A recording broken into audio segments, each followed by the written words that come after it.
Hello students, welcome to English class.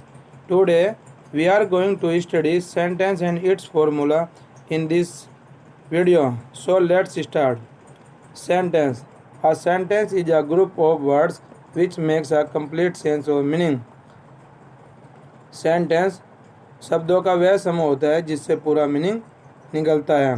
Example, Ram is reading a book. Ram पुस्तक पढ़ रहा है. He goes to the school. वह school जाता है. Now general formula of sentences. We keep subject first, then verb, then object, then place, then time, then reason.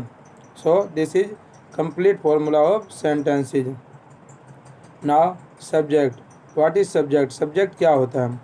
The subject of a sentence is noun and pronoun about which something is said. वाक्य का subject वह noun और pronoun होता है जिसके बारे में कुछ कहा जाता है. Example, Mohan is a good boy. Mohan एक अच्छा लड़का है. इस वाक्य में मोहन के बारे में बात की जाती है. So Mohan is subject. Second definition. Subject does the work in the sentence. वाक्य में सब्जेक्ट कार्य करता है. इट मीन्स वाक्य में कार्य करने वाले को सब्जेक्ट कहते हैं. Example, Ram reads the book. Ram पुस्तक पढ़ता है. इस वाक्य में पुस्तक को पढ़ने वाला राम है. So Ram is subject. To find out subject. वाक्य में सब्जेक्ट ज्ञात करना. We can find out subject by adding who in the verb of sentence. हम वाक्य में सब्जेक्ट उसकी क्रिया में हु लगाकर ज्ञात कर सकते हैं. और हिंदी के दो वर्ड होते हैं कौन और किसने लगाकर सब्जेक्ट ज्ञात कर सकते हैं हम. Example, father reads the newspaper. Father पुस्तक पढ़ता है. क्वेश्चन करा इसमें, हु रीड्स द न्यूज़पेपर. पुस्तक कौन पढ़ता है?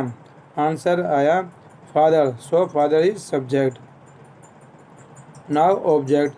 The work that is done by subject in the sentence is called object. वाक्य में जो कार्यकर्ता के द्वारा किया जाता है उसे ऑब्जेक्ट कहते हैं. Example, mother कुक्स the food. माता जी भोजन पकाती है.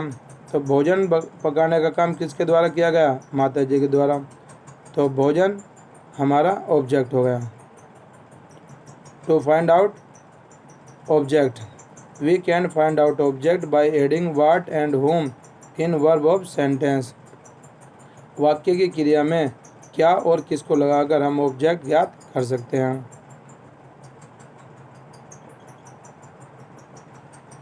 Example, he gives me the book. वह मुझे पुस्तक देता है. क्वेश्चन करा, what does he give me. वह मुझे क्या देता है? आंसर आया the book. So the book is object. Whom does he give the book. वह पुस्तक किसको देता है? आंसर आया me. Then me is also object. Now kinds of object. Object के प्रकार. There are two kinds of object. Object दो प्रकार के होते हैं. Number 1 direct object, number 2 indirect object. Direct object को नॉन लिविंग ऑब्जेक्ट कहते हैं, निर्जीव क्रम. It can be found by added what in the verb of sentence. यह वाक्य क्रिया में वाट लगाकर ज्ञात किया जा सकता है. Example, he plays cricket. वह क्रिकेट खेलता है. Question, what does he play. वह क्या खेलता है? Answer cricket. So cricket is direct object. Indirect object. Direct object को लिविंग ऑब्जेक्ट कहते हैं, सजीव object. It can be found by adding whom in the verb of sentence. यह वाक्य की क्रिया में किसको लगाकर ज्ञात किया जा सकता है. Example, he calls me. वह मुझे पुकारता है. Question, whom does he call. वह किसको पुकारता है? Answer me. So me is indirect object. Now verb. The verb is a word that tells something about noun or pronoun or the action denoted by the subject. Verb वह शब्द होती है जो वाक्य के नाउन प्रोनाउन के बारे में कुछ बताता है या सब्जेक्ट के द्वारा किए गए कार्य के बारे में कुछ बताता है. Example, play, run, laugh, weep, etc. These are all verbs. Now अब when the sentence has two objects. जब वाक्य में दो ऑब्जेक्ट होते हैं. तब जनरल फॉर्मूला ऑफ सेंटेंसेस, वाक्यों का सामान्य सूत्र क्या होता है? Subject, verb, indirect object, direct object, plus place, plus time, plus reason. Example, mother gives me the book, माता जी मुझे पुस्तक देती है। Here me is indirect object, the book direct object. Then again, subject, verb plus direct object plus two, four plus indirect object plus place, time, reason. Example, mother gives the book to me.